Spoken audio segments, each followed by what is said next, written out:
नमस्कार, मैं Vivek Kumar, instructor government ITI Aliganj Lucknow. आज मैं आप सभी को कॉम्पस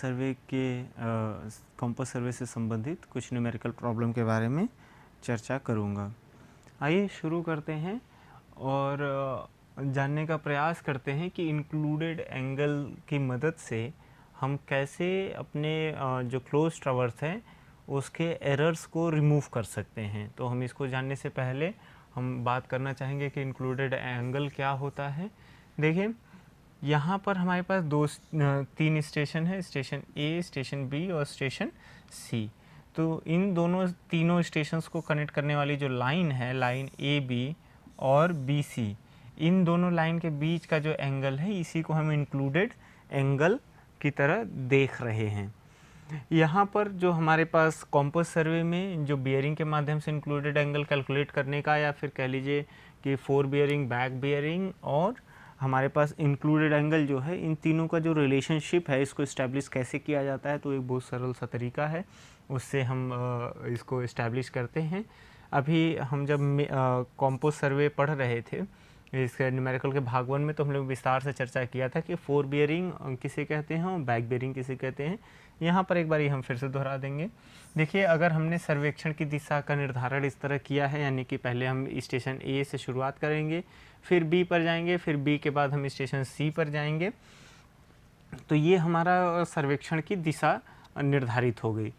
अब अगर हम इस दिशा में कोई दिक्मान यानी कि बियरिंग मेज़र करते हैं तो वो कहलाता है हमारा फोर बियरिंग। जैसे लाइन ए बी का अगर हम ये थी एंगल कैलकुलेट करने की कोशिश करें, जिसको हम थीटा से दिखा रहे हैं, अगर ये एंगल कैलकुलेट करने की कोशिश करते हैं तो ये कहलाएगा हमारा fore bearing of line A B.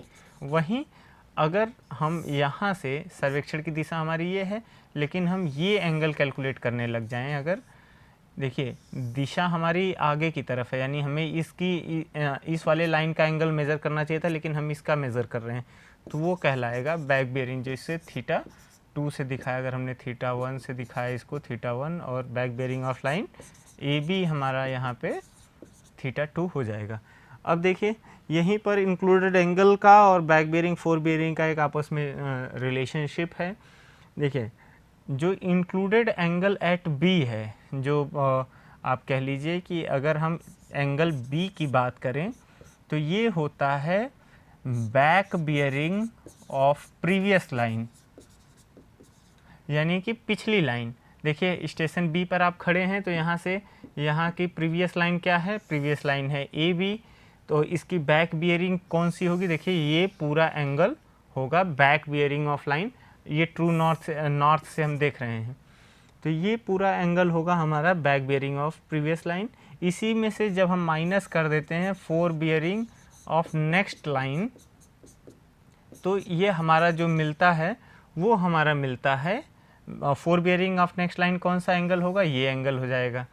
तो जब आप इस पूरे एंगल में से जो back bearing of line A B है, इसमें से fore bearing of line B C minus कर देंगे, तो आपके पास बचता क्या है, आपके पास यही बचता है एंगल बी। तो ये एक छोटा सा रिलेशनशिप है, एक रिश्ता है जो इस्टेब्लिश करता है, जो जोड़ता है, कनेक्ट करता है फोर बियरिंग, बैक बियरिंग और इंक्लूडेड एंगल को। इसी की मदद से हम क्वेश्चन भी सॉल्व करने का प्रयास करेंगे। इसके बाद अगर हमारा कोई क्लोज ट्रावर्स है, क्लोज ट्रावर्स का मतलब क्या है कि हम कहीं से शुरू करें, कैसा भी हमारे पास ज्योमेट्री हो, लेकिन हम वापस से जहाँ से शुरू किया था वहीं वापस पहुँच जाए, तो हमारा क्लोज ट्रावर्स होता है। तो क्लोज ट्रावर्स के केस में जो सभी इंक्लूडेड एंगल्स का सम होता है, इंटीरियर इंक्लूडेड एंगल का सम, वो होता है 2n-4 × 90। जैसे हम एक छोटे से उदाहरण से समझ लेते हैं।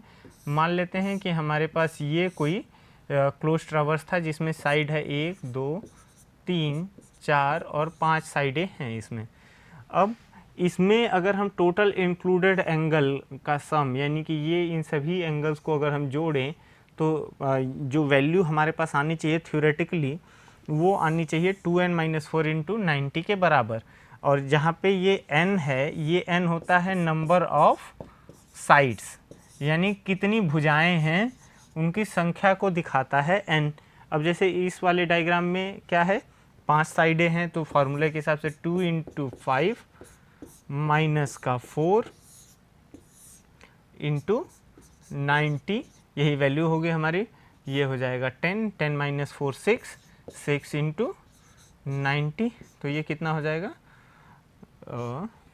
540 डिग्रीज, यानी इसके सभी total interior angle included angle का सम होगा 540 डिग्रीज। आइए हम अपने क्वेश्चन की तरफ बढ़ते हैं और जानने का प्रयास करते हैं कि इंक्लूडेड एंगल की वजह से हम कैसे लोकल अट्रैक्शन, इंक्लूडेड एंगल की मदद से लोकल अट्रैक्शन की वजह से आई हुई खमियों को कैसे दूर कर सकते हैं। देखिए यहाँ पर 4 स्टेशन है, station A B C D, इन सभी को जोड़ने वाली लाइन है A B B C C D और डी ए, जिनका हमें फोर बियरिंग और बैक बियरिंग पहले से गिवन है। और क्वेश्चन में क्या कहा गया है कि ये सभी का fore bearing back bearing given है, और इसमें हमें पता क्या करना है कि कौन सा स्टेशन लोकल अट्रैक्शन से मुक्त है और सभी बियरिंग को करेक्ट करना है। सबसे पहले तो इसमें स्टेशन पता करना है जो हमारा लोकल अट्रैक्शन से मुक्त है, उसके बाद बियरिंग कैलकुलेट करते हैं। आइए देख लेते हैं, ये एक सरल डायग्राम है जिसके बारे में अभी हम आगे भी चर्चा करते रहेंगे। देखिए सबसे पहले तो हम एंगल्स कैलकुलेट करते हैं, angle A, angle B, angle C और डी, चारों एंगल कैलकुलेट करते हैं। एंगल कैलकुलेट करने के लिए हमें मदद लेनी पड़ेगी इन सभी की। देखिए ये जो डेटा हमारे पास है, ये जो हमारे पास डेटा है फोर बियरिंग और बैक बियरिंग, इन्हीं की मदद से हम अपने सारे एंगल्स को कैलकुलेट करेंगे। देखिए अगर हम एंगल ए कैलकुलेट करें यहाँ पर, तो देखिए क्या होगा, जो एंगल ए है वो किसके बराबर होगा, back bearing of line A D और fore bearing of line A B के डिफरेंस के बराबर। तो यहाँ पे जो यहाँ पे हमारा back bearing line A D का है 99 डिग्री 30 मिनट और फोर बियरिंग है 46 डिग्री। जब आप इन दोनों का डिफरेंस पता करेंगे तो ये आएगा 530 डिग्रीज। उसी तरीके से जब आप एंगल बी पर जाएंगे, एंगल बी पर कैलकुलेट करने के लिए आपको क्या करना पड़ेगा, इसके लिए आपको बैक बियरिंग ऑफ लाइन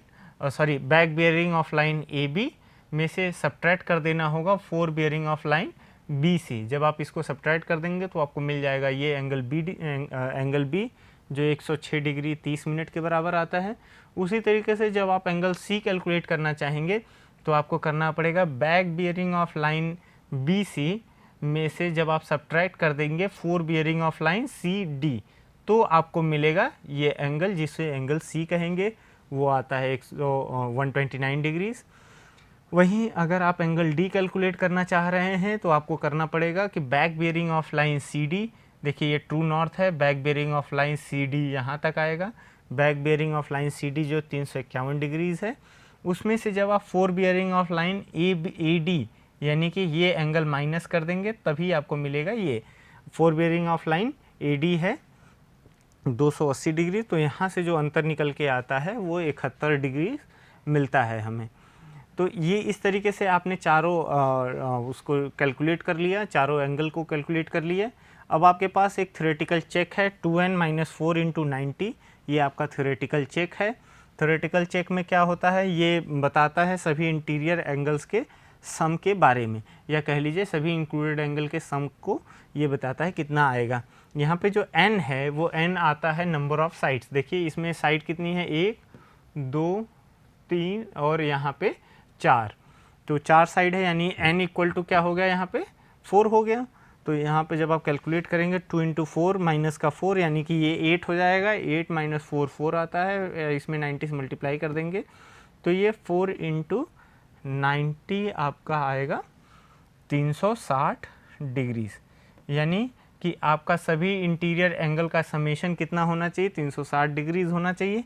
जब आप इन चारों को जोड़ते हैं तो ये भी आता है 360 डिग्रीज। तो ये हमारे पास एक थ्योरेटिकल चेक था जिसको अप्लाई करके हमने देख लिया। अब आइए शुरू करते हैं इनका एरर को रिमूव करना, कि कैसे हम इन एरर्स को रिमूव करेंगे। देखिए शुरुआत करते हैं हम स्टेशन ए से। स्टेशन ए की जो फोर बियरिंग, ये क्वेश्चन में जो गिवन था उसी को हमने यहाँ पे लिखा है ताकि रेफरेंस आपको मिलता रहे लगातार। तो अगर हम देखेंगे स्टेशन ए पर, यानी कि स्टेशन ए से देखेंगे हमारे सर्वेक्षण की जो दिशा है वो ये है, मतलब क्लॉकवाइज दिशा है। तो आगे बढ़ते हुए हम 4 बियरिंग लेंगे।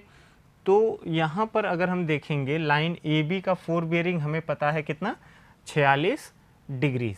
अब आप देखिए, अगर हम लाइन ए बी का बैक बियरिंग देखना चाहेंगे तो हमारे पास फार्मूला एक छोटा सा होता है। फार्मूला क्या कहता है कि किसी भी लाइन की जो बैक बियरिंग होती है वो 4 बियरिंग और प्लस या माइनस का बैक बियरिंग होता है। लेकिन प्लस कब लेते हैं, जब 4 बियरिंग 180 डिग्री से कम होता है। यहाँ पर हमारा 4 बियरिंग है 46 डिग्री, तो यहाँ पे हम साइन लेंगे प्लस 180 डिग्रीज। जब हम इसमें 4 बियरिंग में 180 डिग्रीज जोड़ देंगे तो हमारे पास जो निकल के आएगा वो बैक बियरिंग आएगा उस पर्टिकुलर लाइन का। चलिए यहाँ पर हम करके देखते हैं। लाइन ए बी का जब हमने 4 बियरिंग 46 डिग्री में जब 180 डिग्री ऐड कर दिया तो हमें मिलता है 226 डिग्रीज, जो थ्योरेटिकली सही होना चाहिए back bearing of line A B. और देखिए ऑब्जर्व्ड वैल्यू भी यही है 226 डिग्रीज। तो इस तरीके से हम कह सकते हैं कि स्टेशन ए और स्टेशन बी एरर से मुक्त है। लेकिन ठीक है, आगे कैलकुलेट करते हैं और इस चीज़ को और वेरीफाई करके देखेंगे। अब देखिए आपके पास पता क्या चल गया, आपके पास ये पूरा एंगल पता चल गया जो है 226 डिग्रीज। अब आपके पास ये एंगल भी मालूम है, ये इंक्लूडेड एंगल है और ये है 106 डिग्री 30 मिनट। अगर आप इस पूरे एंगल में से यानी कि back bearing of line A B में से अगर आप इंक्लूडेड एंगल बी माइनस कर देते हैं तो आपको मिलता है 4 bearing of line B C. कैसे, आप इसको लिख करके देख लीजिए। अगर आप back bearing of A B में से माइनस कर देते हैं एंगल बी तो आपको मिल जाएगा एफ बी यानी 4 बियरिंग ऑफ बी सी। ये आपको 4 बियरिंग लाइन बी सी का मिल जाता है। आइए करके देखते हैं। Back bearing of line A B था 226 डिग्री, एंगल बी था यानी इंक्लूडेड एंगल एट बी था 106 डिग्री 30 मिनट। तो इसको जब हमने सब्ट्रैक्ट कर दिया 226 डिग्री में से तो हमें मिल गया 119 डिग्री 30 मिनट। ये 119 डिग्री 30 मिनट क्या है, 119 डिग्री 30 मिनट है हमारा 4 bearing of line B C. 119 degree 30 minute है 4 bearing of line B C. अब देखिए 4 bearing of line B C भी क्या है हमारा, यहाँ पे ऑब्जर्व्ड वैल्यू 119 डिग्री 30 मिनट है। यानी हम यहाँ से ये कंक्लूड कर सकते हैं कि स्टेशन ए और स्टेशन बी दोनों ही लोकल अट्रैक्शन से मुक्त है, क्योंकि इन जगहों से जो भी रीडिंग हमने लिया है ऑब्जर्व्ड वैल्यू और थ्योरेटिकल वैल्यू में कोई अंतर नहीं मिला। आगे बढ़ते हैं। अब देखिए यहाँ पे अगर हम समझना चाहेंगे कि अभी हमने 4 bearing of line B C calculate कर लिया है जो आया है 119 डिग्रीज। अब इसमें देखिए अगर हम back bearing of line B C calculate करना चाहेंगे तो क्या लिख पाएंगे, देखिए back bearing of B C ये हो जाएगा 4 बियरिंग, और ये अगर 180 डिग्री ज़्यादा हुआ तो प्लस करेंगे वरना माइनस कर देंगे। 180 डिग्री कम होगा तो प्लस करेंगे, अन्यथा की स्थिति में माइनस कर देंगे। यहाँ पे 4 बियरिंग हमारा 119 डिग्री जो 180 से कम है तो यहाँ पे हम प्लस करेंगे 180 डिग्रीज। 4 बियरिंग की वैल्यू है 119 डिग्री 30 मिनट। 119 डिग्री 30 मिनट में जब हम 180 डिग्री जोड़ते हैं तो हमें मिलता है 299 डिग्री 30 मिनट। यानी कौन सा एंगल मिलता है, ये वैल्यू मिलती है, ये आती है जो हम अभी थ्योरेटिकली चेक किए कैलकुलेट किए, ये 299 डिग्री 30 मिनट आई। लेकिन देखिए ऑब्जर्व्ड वैल्यू क्या है आपके पास, ऑब्जर्व्ड वैल्यू है 299 डिग्रीज, यानी कि स्टेशन सी पर एरर है, क्योंकि स्टेशन सी पर जब आपने देखा थ्योरेटिकल वैल्यू तो 299 डिग्री 30 मिनट आई, लेकिन ऑब्जर्व्ड वैल्यू है 299 डिग्रीज, यानी कि यहाँ पे कुछ गड़बड़ी है, खामियां हैं। उन खामियों को हम कैसे दूर करेंगे, अगेन वही फार्मूले की मदद लेंगे। देखिए अगर आप back bearing of line B C में से इंक्लूडेड एंगल माइनस कर दो यानी एंगल सी माइनस कर दो तो आपको मिल जाएगा 4 bearing of line C D.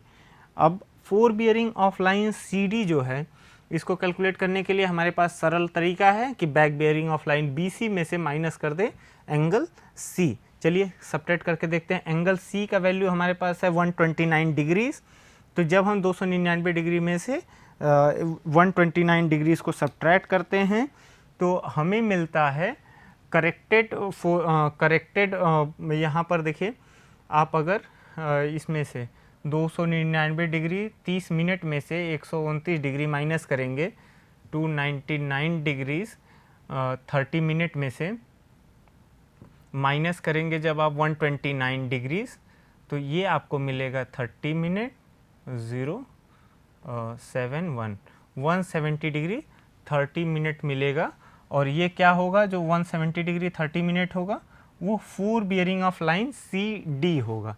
अब देखिए 4 bearing of line C D यहाँ पे कितना है, जो ऑब्जर्व्ड वैल्यू है 170 डिग्रीज। जैसे हमें यहाँ पर हमें क्लियर कट पता चल गया कि यहाँ पे 30 मिनट का गड़बड़ है, तो हमारे पास corrected 4 bearing of line C D क्या हो गई, corrected 4 bearing of line C D हो गई 170 डिग्री 30 मिनट। आगे बढ़ते हैं। अब देखिए हमारे पास corrected 4 bearing of line C D है 170 डिग्री 30 मिनट, ये हमारे पास करेक्टेड वैल्यू है। अब इस अगर हमें back bearing of line C D पता करना होगा तो हमें क्या करना पड़ेगा, बैक बियरिंग यही होता है एफ बी। अगर ये 180 डिग्री से कम है तो 180 डिग्री जोड़ देंगे, 170 डिग्री 180 से कम ही होता है तो प्लस कर देंगे 180 डिग्रीज। देखिए अगर आप 170 डिग्री में 170 डिग्री 30 मिनट में 180 डिग्री जोड़ेंगे तो आपको मिलता है 350 डिग्री 30 मिनट। ये क्या आ जाएगा, ये आपका corrected back bearing of line C D आ जाएगा। देखिए करेक्टेड बैक बियरिंग कहाँ से, नॉर्थ से जो मेज़र किया जाएगा यहाँ तक, ये आता है आपका 350 डिग्री 30 मिनट। अब ज़रा यहाँ पर देखिए ऑब्जर्व्ड वैल्यू आपके पास थी 351 डिग्रीज, जबकि करेक्ट वैल्यू कितनी आई है 350 डिग्री 30 मिनट, यानी कि स्टेशन डी पर भी एरर है, स्टेशन डी पर भी एरर है और वो कितना है 30 मिनट का एरर है। अब आगे बढ़ते हैं और कैलकुलेट करते हैं 4 बियरिंग ऑफ लाइन डी ए, यानी डी ए इस लाइन को कनेक्ट करने वाली लाइन का 4 बियरिंग कैलकुलेट करने का प्रयास हम करते हैं। देखिए हमारे पास क्या पता है, हमारे पास मालूम है back bearing of line, sorry ये गलत हो गया, एक सेकेंड, यहाँ पे हमारे पास मालूम है बैक बियरिंग ऑफ लाइन, ये ट्रू नॉर्थ से मेज़र किया जाएगा। Back bearing of line C D मालूम है और हमें पता है इंक्लूडेड एंगल, जब इन दोनों को माइनस कर देंगे तो हमें मिल जाएगा 4 बियरिंग ऑफ लाइन डी ए। चलिए करके देखते हैं। ये करेक्टेड बैक बियरिंग है लाइन सी डी का, उसमें से जब एंगल डी जो 71 डिग्री है जब इसको सब्ट्रैक्ट करते हैं यानी कि माइनस करते हैं तो हमें करेक्टेड 4 बियरिंग मिलता है डी ए का, जो आता है 279 डिग्रीज 30 मिनट।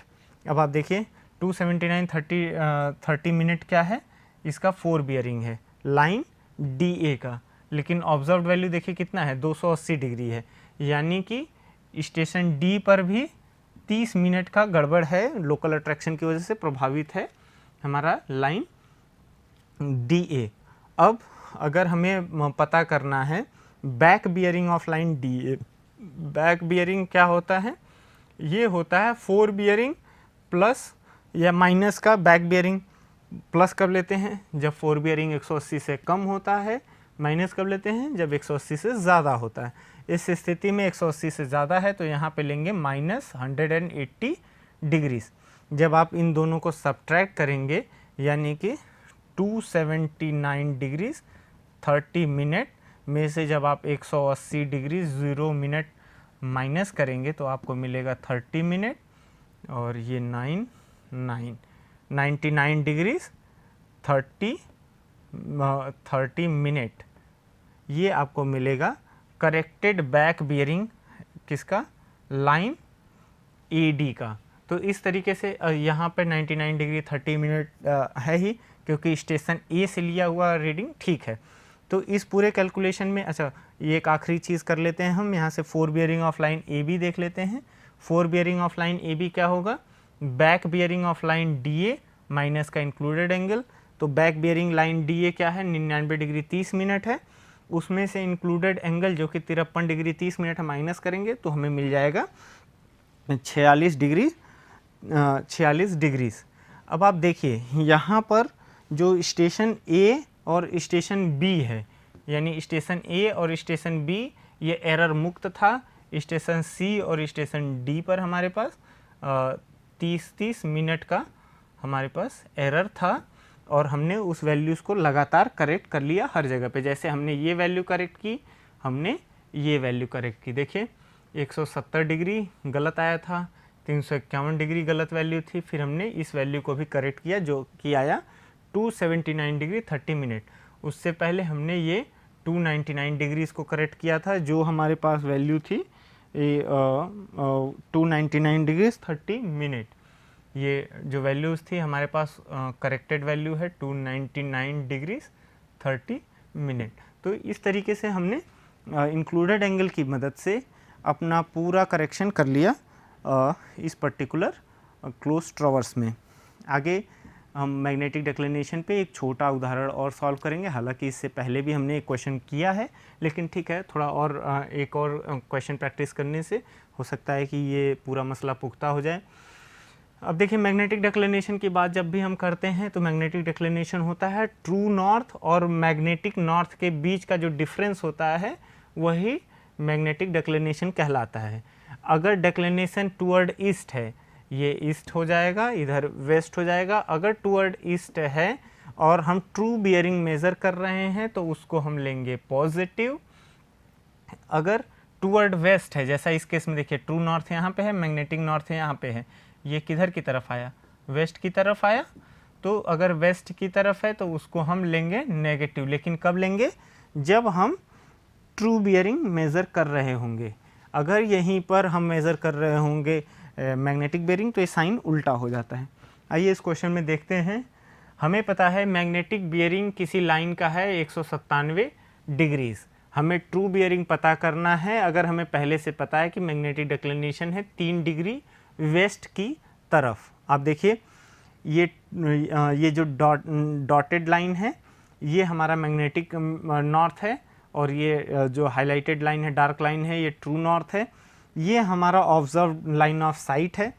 तो अगर हमने इस हाईलाइटेड लाइन से इसका एंगल मेज़र किया तो ये कहलाएगा ट्रू बियरिंग। अगर हमने इस डॉटेड लाइन से मेज़र किया, इसका एंगल मेज़र किया तो ये कहलाएगा मैग्नेटिक बियरिंग। तो इन्हीं चीज़ों के बारे में हम चर्चा करेंगे। ट्रू बियरिंग हमेशा ही होता है मैग्नेटिक बियरिंग प्लस माइनस का डिक्लिनेशन। तो आइए क्वेश्चन को हल करते हैं, सॉल्व करते हैं और देखते हैं कि इसको कैसे हम वैल्यूज़ को पता करेंगे। वही जो फार्मूला मैंने पहले लिखा कि ट्रू बियरिंग बराबर होता है मैग्नेटिक बियरिंग प्लस माइनस का डिक्लिनेशन। अगर हमारा ईस्टवर्ड डिक्लिनेशन है तो पॉजिटिव, वेस्टवर्ड डिक्लिनेशन है यानी कि ये ईस्ट हो जाएगा हमारा, ये वेस्ट हो जाएगा। अगर ईस्टवर्ड डिक्लिनेशन है तो पॉजिटिव लेते हैं, अगर वेस्टवर्ड डिक्लिनेशन है तो नेगेटिव लेते हैं। कब, जब हम ट्रू बियरिंग कैलकुलेट कर रहे होते हैं। आइए यहाँ पे हमें ट्रू बियरिंग कैलकुलेट करना है तो सीधे से मैग्नेटिक बियरिंग माइनस का डिक्लिनेशन लेंगे क्योंकि ये वेस्टवर्ड डिक्लिनेशन है। 197 डिग्री में से 30 मिनट माइनस कर देंगे, 3 डिग्री माइनस कर देंगे तो हमारे पास मिल जाएगा 194 डिग्री, जो हमारा होगा ट्रू मेरिडियन, ट्रू बियरिंग होगा। तो इस तरीके से हमने देखा कि कैसे हम अपने मैग्नेटिक डिक्लिनेशन को कैलकुलेट करते हैं या मैग्नेटिक डिक्लिनेशन की वजह से ट्रू बियरिंग को हम कैसे कैलकुलेट करते हैं।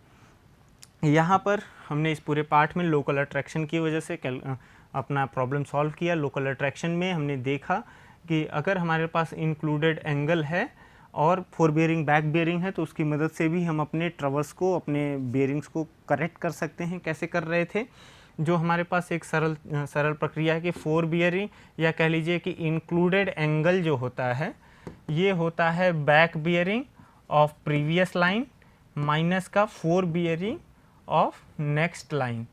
अगर इन दोनों का अंतर हम इस पूरे रिलेशन से जो पता करते हैं वहीं से हम अपना जो एरर है थ्योरेटिकल वैल्यू पता करके एरर को रिमूव कर पाते हैं। अब मैग्नेटिक डिक्लिनेशन के बारे में हमने देखा कि मैग्नेटिक डिक्लिनेशन क्या होता है, ट्रू नॉर्थ और मैग्नेटिक नॉर्थ।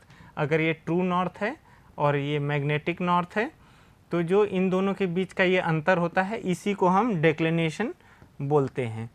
डिक्लिनेशन के वजह से जो हमारे बियरिंग पे अंतर आता है उसको भी हम बड़े इजीली कैलकुलेट करते हैं। उसके लिए एक सरल फार्मूला जैसा है, उसको आप समझ लीजिए शॉर्ट में। देखिए ये नॉर्थ है, अगर ट्रू नॉर्थ, अगर मान लेते हैं कि वेस्टवर्ड डिक्लिनेशन यहाँ पे आ गया, ये आपका मैग्नेटिक नॉर्थ हो गया। अब देखिए अगर किसी भी लाइन का मान लेते हैं कि जो हमारी ऑब्जर्व्ड लाइन ऑफ साइट है वो ये है। अब देखिए मैग्नेटिक नॉर्थ से ही हमारा कंपास रेफरेंस लेता है, तो हमारा जो थीटा आएगा, मान लीजिए ये वैल्यू आती है 104 सॉरी मान लेते हैं कि 74 डिग्रीज आता है, और हमें पता है कि डिक्लिनेशन वेस्टवर्ड है 4 डिग्रीज़ का, 4 डिग्रीज़ का वेस्टवर्ड डिक्लिनेशन है।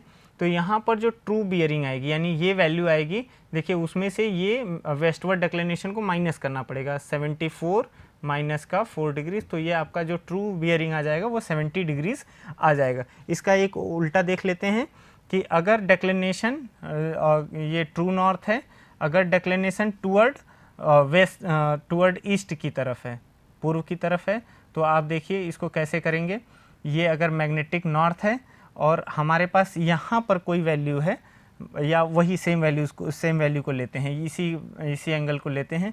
अगर ये एंगल मेज़र होके आता है 66 डिग्रीज़ और आपको पता है कि ये ईस्टवर्ड डिक्लिनेशन है 4 डिग्रीज़ का, देखिए आपका जो ट्रू डायरेक्शन है वो ट्रू नॉर्थ से होगा, लेकिन आपका जो कॉम्पस है वो मैग्नेटिक नॉर्थ से वैल्यू बता दिया 66 डिग्री और डिक्लिनेशन 4 डिग्री है, तो ट्रू बियरिंग कहाँ से आएगी, वो ट्रू नॉर्थ से आएगी। तो ट्रू बियरिंग जो होगी वो क्या हो जाएगा 66 डिग्री प्लस का 4 डिग्रीज, यानी ये आ जाएगा 70 डिग्रीज। तो इस तरीके से आप आसानी से कैलकुलेट कर सकते हैं अपने मैग्नेटिक बियरिंग्स को। इस पूरे पाठ को आपके सामने प्रस्तुत करने के लिए मैंने निमी द्वारा बनाई गई ई बुक्स का इस्तेमाल किया, जो ड्राफ्टमैन सिविल के लिए बनाई गई है, और रेफरेंस के तौर पे दुग्गल साहब की किताब सर्वेइंग वॉल्यूम 1 का इस्तेमाल किया है। मैं समझता हूँ कि आज का यह पाठ आप सभी के लिए मददगार साबित होगा। धन्यवाद।